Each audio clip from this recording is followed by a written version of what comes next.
¿Qué? We now return to your regular programming.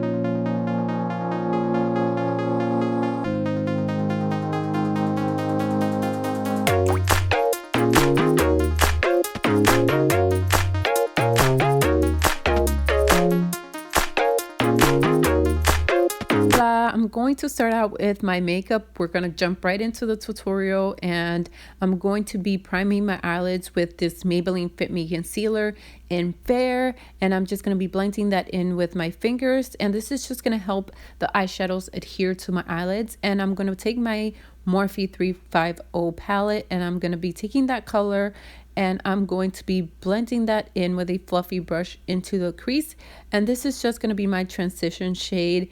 Then I'm going to go back into the Morphe 350 palette and taking that dark brown shade, I'm going to be applying it onto the crease, and this is just going to give the crease a little bit more depth and definition. And I'm just going to make sure to go ahead and blend those colors out. Now I'm going to be taking a more fluffier and clean blending brush, and I'm going to be blending those two colors together, just making sure that there are no harsh lines. And then I'm going to move on to my liner. I'm going to be using the NYC liquid liner. I like to start out in the center of my eyelids and then move on to the wing, just because it can give me a guideline of how thick or thin I need to do my wing. And then I go over it and make sure that the lines are straight and my eyeliner can look very sharp. Then I'm going to go ahead and just extend that wing. I'm also going to be taking that eyeliner and I'm going to be extending the tear duct and also connecting it to the eyeliner. And I'm just going to be creating a small little wing at the end. And then I'm going to go ahead and go into my Morphe 350 palette and taking that dark brown color with that same fluffy brush and deepening up the crease. And then going into the Carly by Belle palette, I'm going to be taking that first color and I'm going to be applying that onto the eyelid with a flat shader brush. And I'm just being very precise just so I won't mess up that wing liner.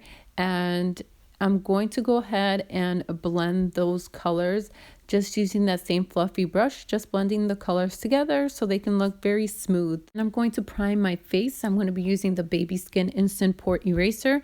And this step is very important because it's going to help your foundation stay in place. And for foundation, I'm using my MAC Studio Fix Fluid Foundation. And this foundation is matte and full coverage.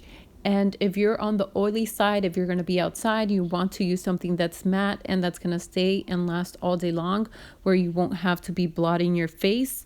And this foundation is a great foundation for that. And then I'm going to be applying some concealer. I'm using my Maybelline Fit Me concealer in Fair, and I'm applying that underneath the eyes, a little bit on the bridge of my nose, on my forehead, above my lip, and on my chin. I'm just going to be blending that out. And this is a great concealer because it's not too heavy, but at the same time, it gives you the coverage you need.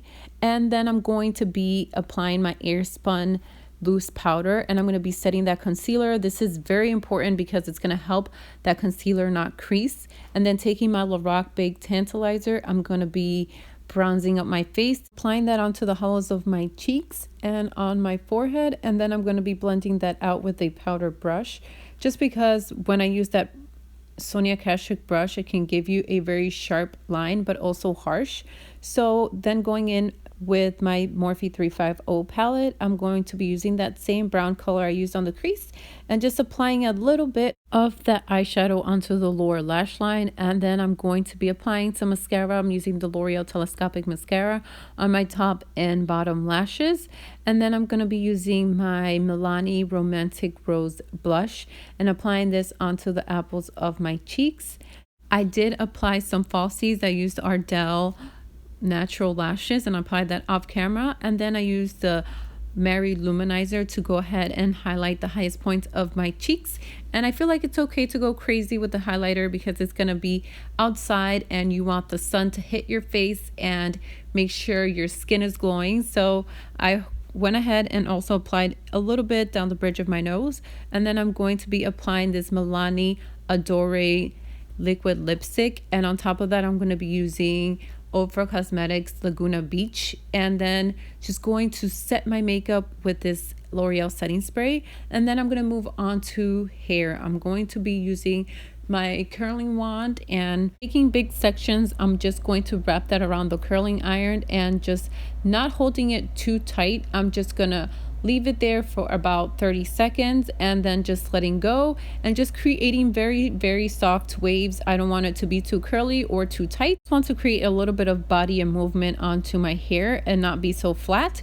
So then I'm going to move on to accessories. The accessories, I'm using this body chain that has 2 flowers, and this is just perfect with the outfit. And then I'm going to be applying some temporary tattoos because we all know for Coachella it's all about the hippie and the tattoos and the body chains and the hats. So I applied some on my hands and also applied a temporary tattoo on my neck as a choker, and then applied some rings and a headband. And if you're wanting to use a flower headband, this is another option, and your options are really endless because with this makeup look is so neutral, you can go crazy with your outfit and your accessories. And this is the final hair and makeup, and stay tuned for the outfit.